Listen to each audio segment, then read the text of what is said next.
creepy so far. Wow, this sort of material should carry a stern warning label.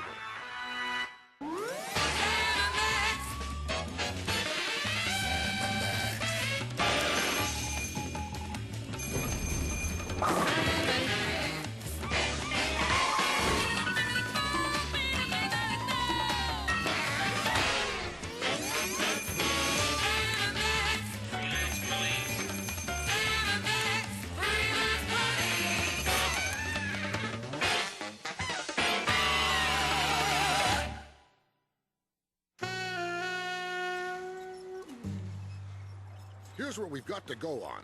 It's an unidentifiable life form, offensive in both appearance and smell, and it's been at the back of the fridge since we moved in. It's either some kind of spreadable meat byproduct or nesting hamsters. It is fur-bearing, and that's what throws you. It's a coded message from the Commissioner, Max. What does it say? Duck? He says there's big trouble at the Earth's core. We've got to seek out the hub of Mother Earth and see what's troubling the old gal. Then onward to the Earth Swarm GUI Center, to the lab! And as even more sightings of these unidentified humanoids spring up, we urge all of you to stay in your homes. We said it before, and we'll say it again. Geek, you're a genius! Who'd have thought the inner workings of a salad spinner could be modified to drill through 60 miles of solid bedrock? It bears out the little-known scientific fact that if you spin something fast enough, Even our spongy living heads. it can bore through just about anything. You're going to be spinning at 80,000 revolutions per second. So please remain seated until the ride comes to a complete stop. Center of the Earth, here we come!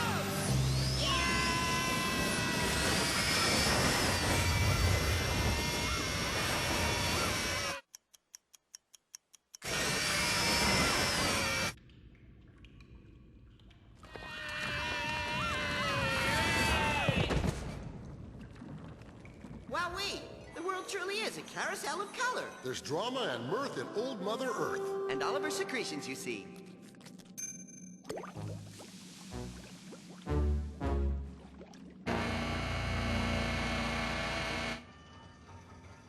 So this is the Earth's core, huh?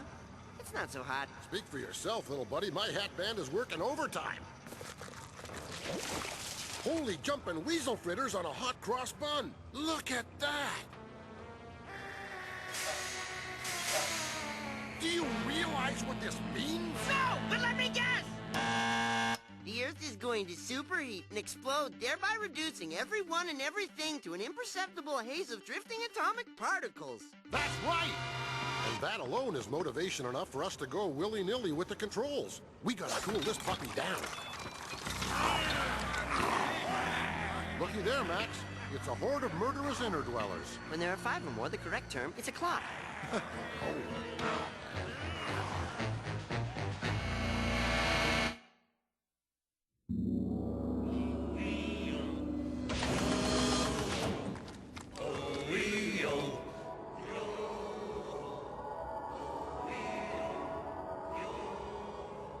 Welcome, surface dwellers. I am Dr. Morag. Family practitioner? What luck! I was hoping to have this big mole removed. We are the Mole Men, a simple race who, until recently, have lived content in our duties to maintain the core temperature of the planet. And then came 500 channels of glorious round-the-clock non-stop broadcasting. And with it, the seeds of discontent. That explains their pasty complexions and bad posture. Yours, too. Our squinty eyes were open to the wonders of your lively surface world. From that day forth, the die was cast. No longer will we remain prisoners of the dark, for tonight is the night of our rebirth. Tonight, we embark on a mass exodus to the surface world in order to abandon this life of blind subterraneanism, to see the world and get dates! I don't recall asking for this guy's life story. Do you, Sam? In order to better prepare ourselves for social integration, once a week, on Saturday night, a party of happening mole men would partake in a fact-gathering field trip to the surface. Our height and facial deficiencies could be somewhat overlooked by your people, but it was our hands, ghastly shovel-like claws to you, that proved to be our undoing. Hi, I'm Kathy. Hello, Kathy. I'm Morag. Tough break there, Morag. Maybe you shouldn't set your sights so high. Try hitting it off with a member of the rodent family first. A solid relationship with a groundhog could be very rewarding. These talons. How I hate them. They would forever prevent us from attaining true happiness. Until now.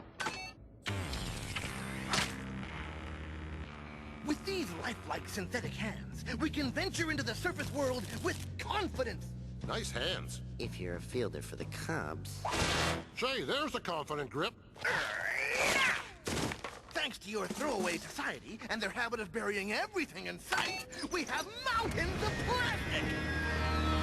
And with a boundless supply of energy from the Earth's core, we will soon have a pair of new hands for each and every mole man! Calling Sam and Max. Come in, Sam and Max. It's an urgent communication from the geek. Put it on the big screen. Distinguished mole men, the core temperature of our planet has climbed to cataclysmic levels.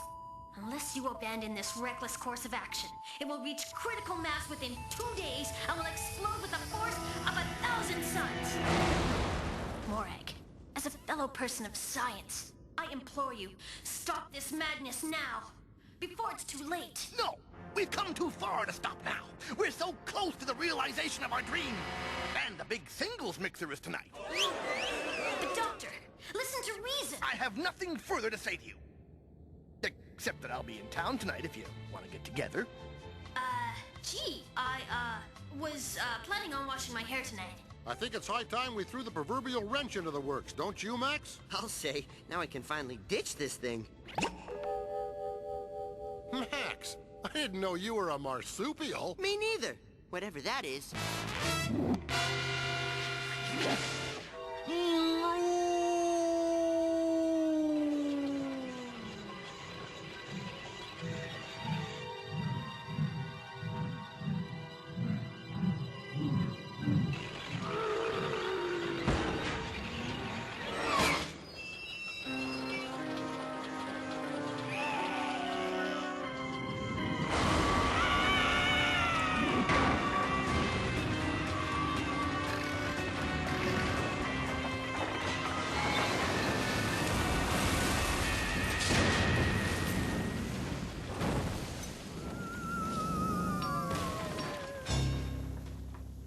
One chance at happiness is no more. We are now forever doomed to a life of loneliness and despair.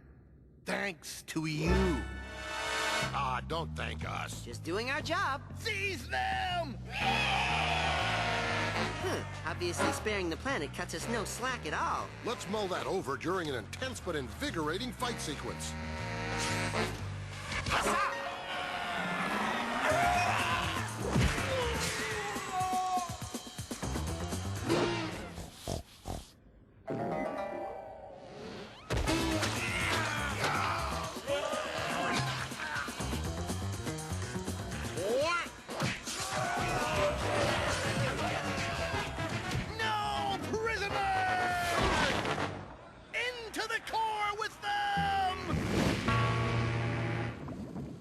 Anything tucked away for putting smoking holes in things, would you?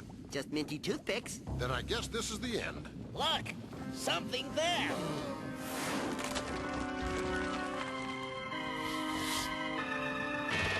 It's more women! Well, what do you know? New neighbors! Isn't that nice? It's just like when the boy campers discovered the girl campers on Camp Runamuck, only miles beneath the good earth.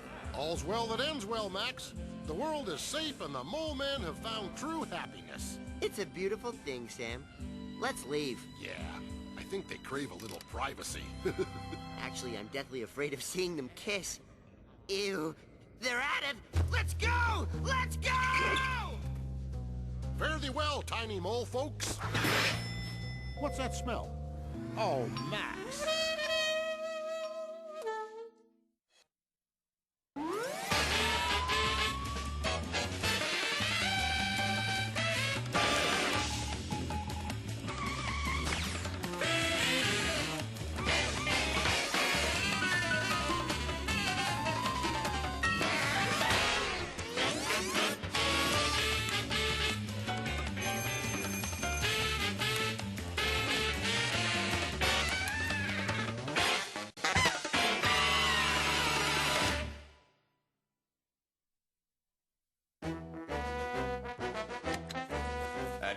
It's time for gripping action from the basement archives of the Vice Squad. Hi, and welcome to Vice Squad. The show devoted entirely to crushing stuff in Dad's vice.